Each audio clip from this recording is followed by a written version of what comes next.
Welcome back to the Brahmin Word, and we are continuing on with the life of Esther. But here we're going to look at Mordecai just a little bit. It still very much has to do with the life of Esther, but we're going to see just more of the exchange between Haman and Mordecai. And what happens is very ironic. It's kind of crazy in a way. So, with that being said, turn to Esther chapter 5. We're going to pick up in verse 9. We're going to be looking at the rest of chapter 5 and then all of chapter 6 because it is this great exchange between Haman, Mordecai, and the king. And it is very interesting to see. But it really does set up the tension that we then see in chapter 7 when Esther reveals Haman's plan, or really exposes Haman and what his plan will do, not just to the Jewish people, but really to her. And so we will get to that in a second. But to build on that tension, we have to see this exchange. So, with that being said, Esther chapter 5, verse 9. And Haman went out that day, joyful and glad of heart. Again, he just had dinner with the king and the queen. That is not normal. Yes, he is a higher up official, but to just have a dinner with the two of them is a very special honor, as we talked about last time. But when Haman saw Mordecai in the king's gate, that he neither rose nor trembled before him, he was filled with wrath against Mordecai.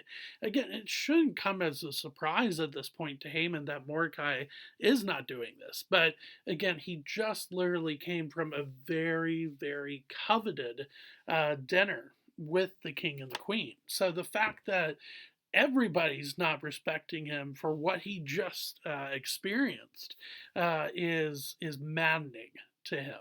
And so he lets Mordecai get under his skin again. Mordecai, from what we can see, doesn't even say anything. He is just sitting there. He's not getting up. He's not bowing. He's just sitting there, and that infuriates Haman based off of the status that Haman gives to himself. Nevertheless, verse 10, nevertheless, Haman restrained himself and went home, and he sent and brought his friends and his wife Zeresh. So he does somewhat restrain himself from doing something in the moment, uh, but that's not meaning it's a good thing. It gets worse. Verse 11. And Haman recounted to them the splendor of his riches, the number of his sons, all the promotions with which the king had honored him, and how he had advanced him above the officials and the servants of the king. Verse 11 is just an example of what pride does to you and I. As followers of Jesus, we could definitely tap into our pride and say, well, look, I've been serving Jesus for X amount of years. I've been going to church for X amount of years. I've read this much of my Bible.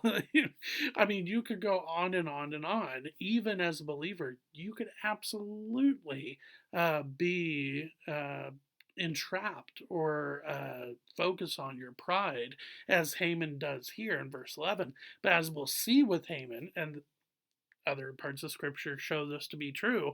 What is the classic pride comes before the fall? Absolutely. That is seen here with Haman. So avoid pride at all costs.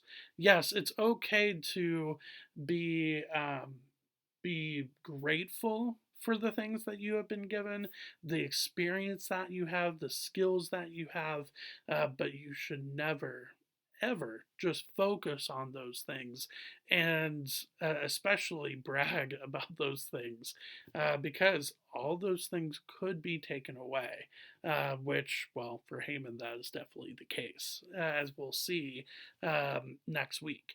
Verse 12. Then Haman said, even Queen Esther, let no one but me come with the king to the feast she prepared, and tomorrow also I am invited by her together with the king. So you would think that Haman is a wouldn't he be a little suspicious that he's done this not twice but another time as well that's about to come up? Yes, but again, I don't think so.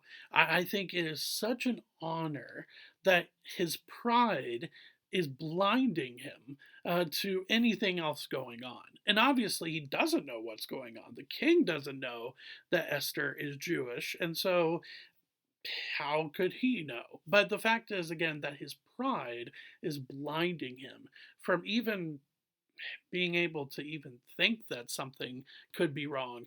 He's just saying, look, yeah, I am this important, so why wouldn't I be given this?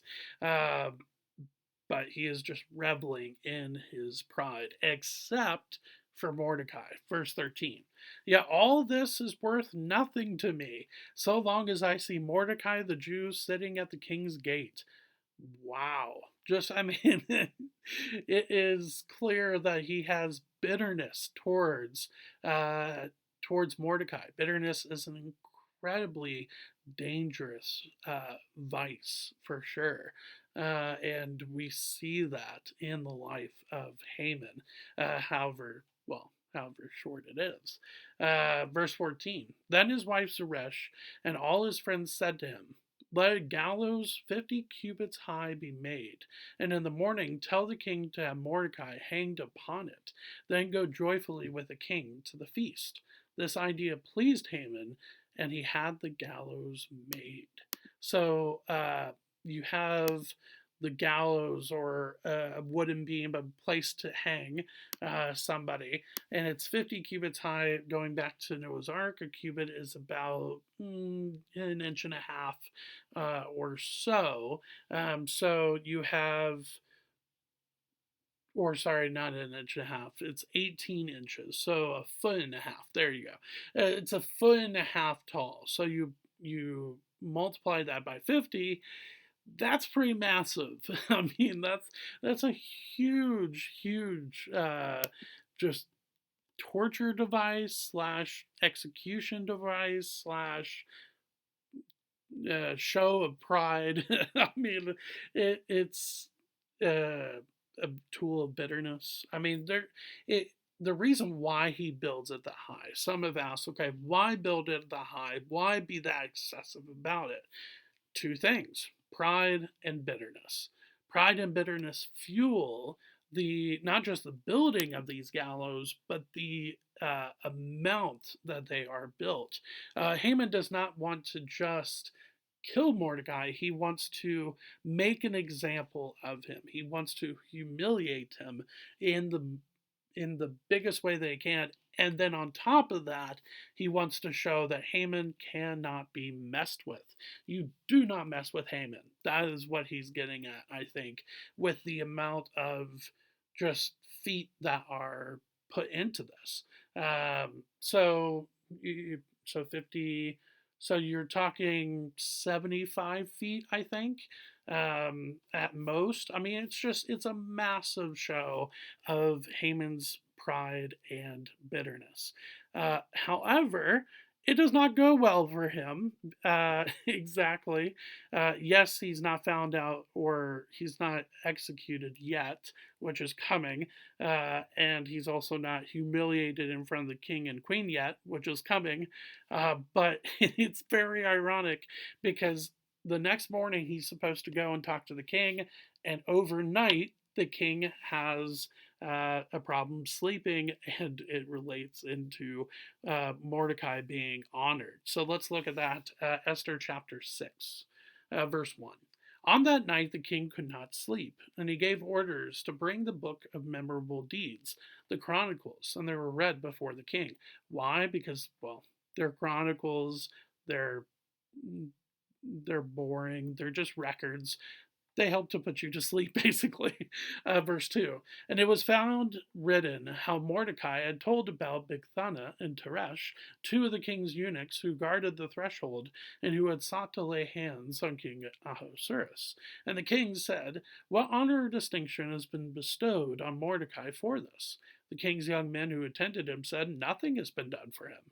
And the king said, "Who is in the court?" Now Haman had just entered the outer court of the king's palace to speak to the king about having Mordecai hanged on the gallows that he had prepared for him. Whoever wrote this book, the author of this book, does a great job setting this up. You can picture this. The king is, this is such a bummer. We should do something for this guy. And as he's saying this, Haman's being brought to his presence, and he's like, "All right, here we go. This is the end of Mordecai. No more. I don't have to worry about him. I don't have to be annoyed by it anymore." And then, well, the rest is just irony and all get out. Let's look. Let's look at that. Verse 5. And the king's young men told him, "Haman is there, standing in the court." And the king said, "Let him come in." So Haman came in, and the king said to him, "What should be done to the man whom the king delights to honor?" And Haman said to himself, "Whom would the king delight to honor more than me?" I mean, it's just his pride getting in the way. Um, and so, verse 7. And Haman said to the king, "For the man whom the king delights to honor, let royal robes be brought, which the king has worn, and the horse that the king has ridden, and on whose head a royal crown is set. And let the robes and the horse be handed over to one of the king's most noble officials. Let them dress the man whom the king delights to honor, and let them lead him on the horse through the square of the city, proclaiming before him, 'Thus shall it be done to the man whom the king delights to honor.'" And again, Haman doesn't know everything, so of course he thinks he's possibly talking about him, maybe another official, but yes, he's talking about him clearly. In verse 7, or sorry, at the end of verse 6, he thinks to himself, he has to be talking about me. Mordecai would be the furthest thing in his mind of this. And so, verse 10. Then the king said to Haman, "Hurry, take the robes and the horse, as you have said, and do so to Mordecai the Jew, who sits at the king's gate. Leave out nothing that you have mentioned."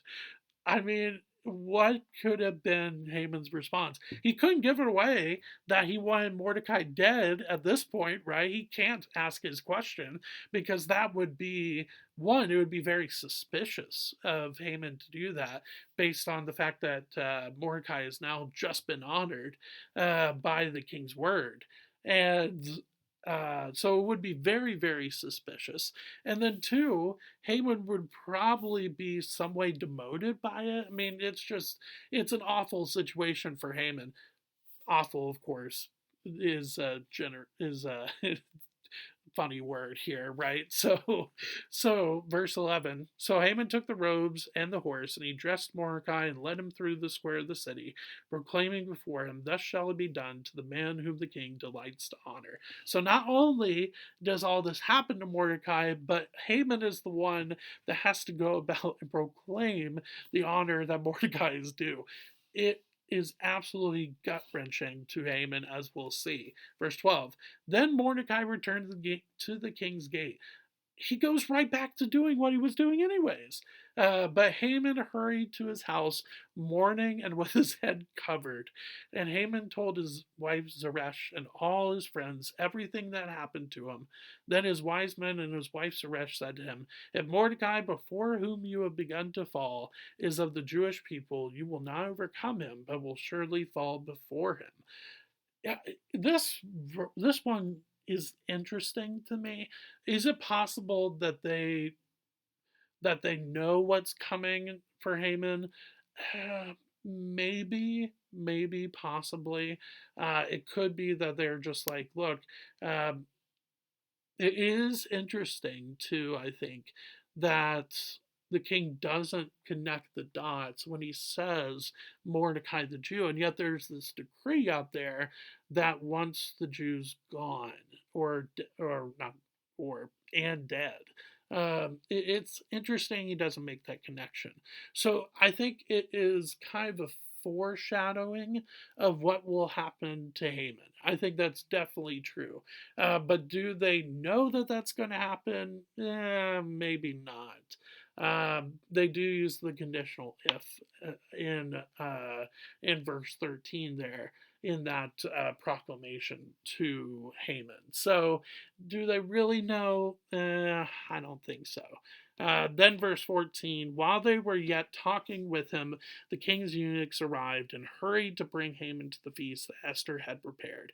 So, as soon as they're done talking to him, spending time with Haman as he's mourning, uh, king's officials show up, and it's time to go see the king and queen for another get together. Again, Haman has no clue what's going on. He doesn't know that Esther is a Jew, and it is it's a great trap that has been set by Esther for Haman. And we will get some more of that next week. But really, here with this interaction between Haman and the king and Mordecai thrown in there as well, even though Mordecai doesn't really speak at all. Um, it's really fascinating. This just warning about pride and bitterness. So, if you deal with pride and bitterness, if that is a struggle for you, first off, welcome to the team. It's very common, right? It's so easy to tap into pride and tap into bitterness.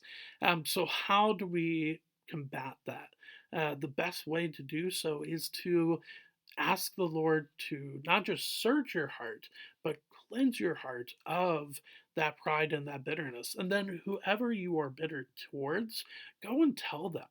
It sounds weird, but it is actually very freeing. Even if you didn't do anything wrong, and there is wrong on their end, go and tell them, hey, look, I've just felt a lot of bitterness towards you, and I'm sorry for that. Can we talk? And that is very freeing. So I would definitely encourage that when it comes to how to fight against pride and bitterness. So with that being said, thanks for spending a little bit of time with me today. I will see you next week with the Brahmin Word. Thanks.